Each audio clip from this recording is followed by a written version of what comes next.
Brainerd, Minnesota, back in the early 1900s. I love this photo. The engineer, planner, and me just can't get enough. I look at this and the way the buildings line up, the way they frame the street, the great segmentation of the space. The buildings themselves have great structure and form. They've got nice symmetry. They front the street just beautifully. We would kill to have a street this nice today in my hometown. This is gorgeous. Let me ask you some questions about these people who built this street. How thick was their zoning code? They didn't have one. Yeah. How many committees and commissions do you have to go through to get approval to build something here? 0. How many engineers and architects and planners do they have on staff? How many federal grants did they get? How much tax subsidies did they give out?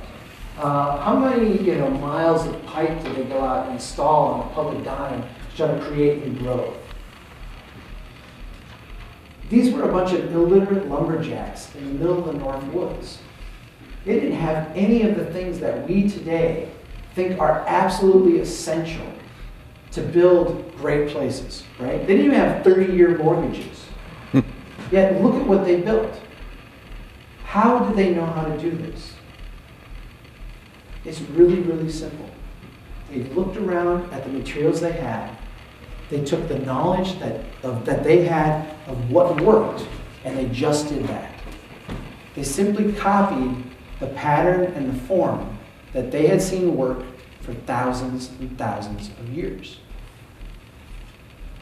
After 60 years of engineers giving advice to the city, after years of people making recommendations on how we can create growth and development, after all the federal programs and incentives and what have you, this exact same street looks like this today.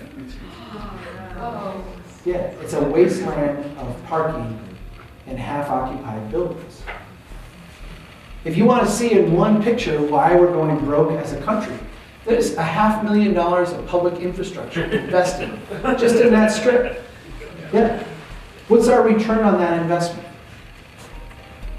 Hardly anything.